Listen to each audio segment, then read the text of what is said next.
Hi friends, welcome to Sandhya Kutti channel. இன்னைக்கு நம்ம சந்தியா குட்டி சேனல் மூலமா பாத்தீங்கன்னா ஒரு சூப்பரான முட்டை சாதம் எப்படி செய்யுதுன்னு நம்ம பார்க்கலாங்க. சிம்பிள் அண்ட் டேஸ்டியா குயிக்கா செய்யக்கூடிய ரெசிபின்னு கூட நம்ம சொல்லலாம். என்ன செய்யுதுன்னு சொல்லிட்டு யோசிச்சுட்டு இருக்கிற டைம்ல நீங்க நான்வெஜ் சாப்பிடணுன்ற டைம்ல இது போல வீட்டுல இருக்கிற பொருளை வச்சு எளிமையான முறையில ஒரு சூப்பரான முட்டை சாதம் எப்படி செய்யுதுன்னு பார்க்கலாங்க. அதுக்கு வந்து கடாயில நான் என்ன சேர்த்துக்கிட்டேன் பாருங்க. ஆயில் நல்லா சூடாயிட்டு வந்துருச்சு. இந்த ஸ்டேஜ்ல ஒரு பட்டை 2 கிராம்பு வந்து சேர்த்துக்கலாம் வாசனைக்காக. இப்ப ரோடு கடைகள் எல்லாம் பாத்தீங்கன்னா சோயா சாஸ், டொமேட்டோ சாஸ் எல்லாம் சேர்ப்பாங்க. வீட்டுல செய்யும் போது இது போல நம்ம வீட்டுல இருக்கக்கூடிய எளிமையான பொருட்களை வச்சு அதே டேஸ்ட்ல எப்படி செய்யுதுன்னு தான் பாத்துட்டு இருக்கோம். இப்ப வந்து பெரிய சைஸ் வெங்காயம் வந்து 2 வெங்காயம் எடுத்து வச்சிருக்கேன். பிளேவருக்காக 2 பச்சை மிளகாய்.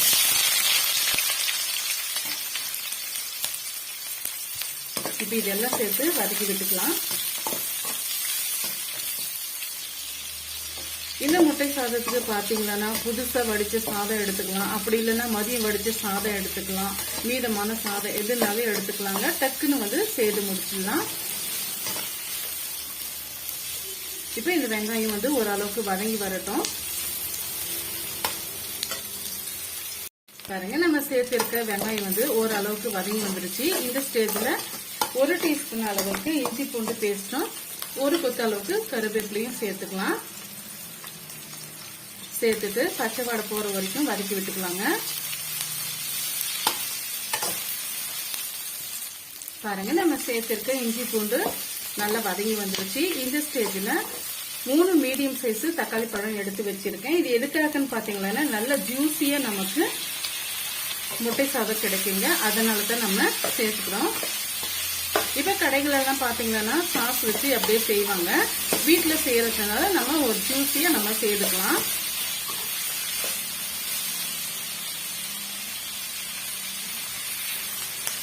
இப்ப நம்ம இந்த முட்டை சாதத்துக்கு தேவையான அளவுக்கு நம்ம உப்பு சேர்த்துக்கலாங்க. ஆல்ரெடி நான் சாதத்துல உப்பு போட்டு தான் வடிச்சிருக்கேன். இப்ப தேவைக்கு ஏற்ப வந்து நம்ம சால்ட் வந்து சேர்த்துக்கலாம். இந்த ஸ்டேஜ்ல சேர்க்கும் போது சீக்கிரமா இந்த தக்காளி பழம் வந்து நல்லா மசிஞ்சு வரும்.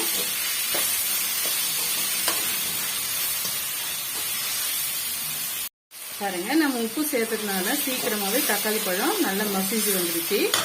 மீடியமான ஃப்ளேம்ல வச்சுக்கலாம். இப்போ 1 டீஸ்பூன் அளவுக்கு தனி மிளகாய் தூள், பெரிய டீஸ்பூன்ல 1 டீஸ்பூன் அளவுக்கு தனி மிளகாய் தூள், 1 டீஸ்பூன் அளவுக்கு மல்லித்தூள், 1/2 டீஸ்பூன் அளவுக்கு கரம் மசாலா, 1/2 டீஸ்பூன் அளவுக்கு மிளகும் சீரகம் சேர்ந்த பொடி வந்து நான் எடுத்து வச்சிருக்கேன். இது எல்லாம் வந்து இதோட நம்ம சேர்த்து விட்டுக்கலாம்.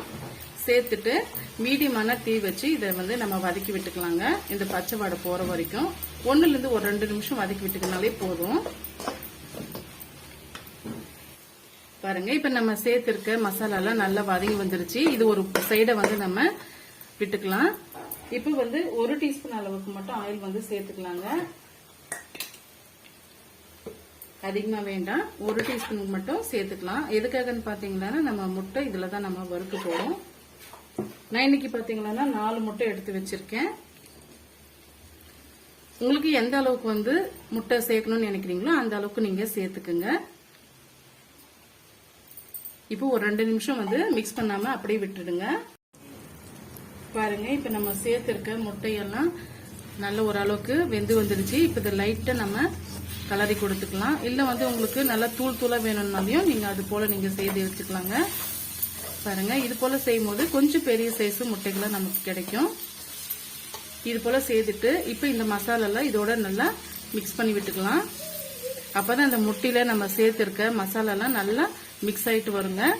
நான் எதுக்காக முட்டையில மற்ற மசாலா வந்து சேர்க்கலன்னு பாத்தீங்கன்னா நம்ம ஆல்ரெடி நம்ம இந்த தக்காளி வெங்காயத்துல எல்லா மசாலையும் நம்ம சேர்த்திருக்கிறதுனால அந்த மசாலா அந்த முட்டையில வந்து நல்லா கலந்து வருங்க. எக்ஸ்ட்ரா சேர்க்க வேண்டிய அவசியம் இல்லை.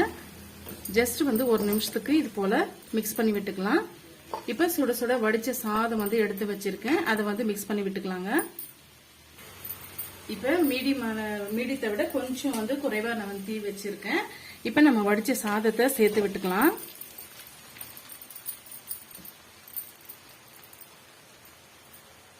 சேர்த்து விட்டுட்டு இப்ப வந்து கலரி கொடுத்துக்கலாங்க.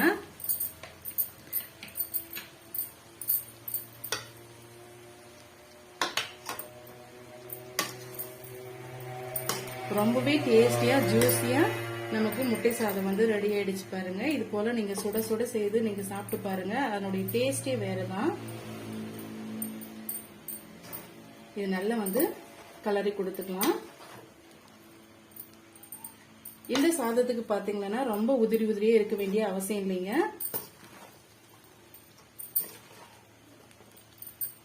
இப்ப நீங்க விருப்பப்பட்டீங்கன்னா இதுக்கு மேலேயும் வந்து நீங்க பெப்பர் தூள் வந்து சேர்த்து மிக்ஸ் பண்ணி விட்டுக்கலாங்க. நம்ம சேர்த்து இருக்கிற காரமே வந்து கரெக்டா இருந்ததுனால நான் எதுவும் சேர்க்க வேண்டாம்.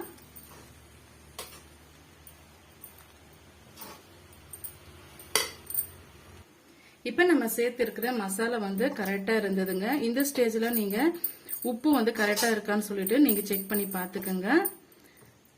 நான் சேர்த்தன எல்லா இன்கிரீடியன்ஸும் வந்து கரெக்டா இருந்ததுங்க. அதனால நான் எதுவுமே நான் சேர்த்துக்க கிடையாது.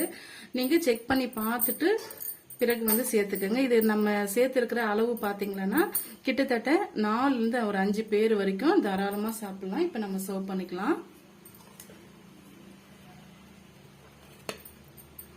ரொம்பவே டேஸ்டியா சுட சுட முட்டை சாதம் வந்து ரெடி ஆயிடுச்சு பாருங்க. சிம்பிள் அண்ட் டேஸ்டியா வந்து வீட்லயே செய்து சாப்பிடுங்க. ரொம்பவே ஹெல்த்தியாவும் இருக்கும். ரொம்பவே டேஸ்டியான இந்த முட்டை சாதம் ரெசிபி உங்களுக்கு பிடிக்கும்னு நினைக்கிறேன். பிடிச்சிருந்தா மறக்காம சந்திக்குட்டி சேனலுக்கு சப்ஸ்கிரைப் பண்ணுங்க, லைக் பண்ணுங்க, ஃப்ரெண்ட்ஸ் அண்ட் ஃபேமிலியோட நிறைய ஷேர் பண்ணுங்க. தேங்க்யூ ஃபார் வாட்சிங்.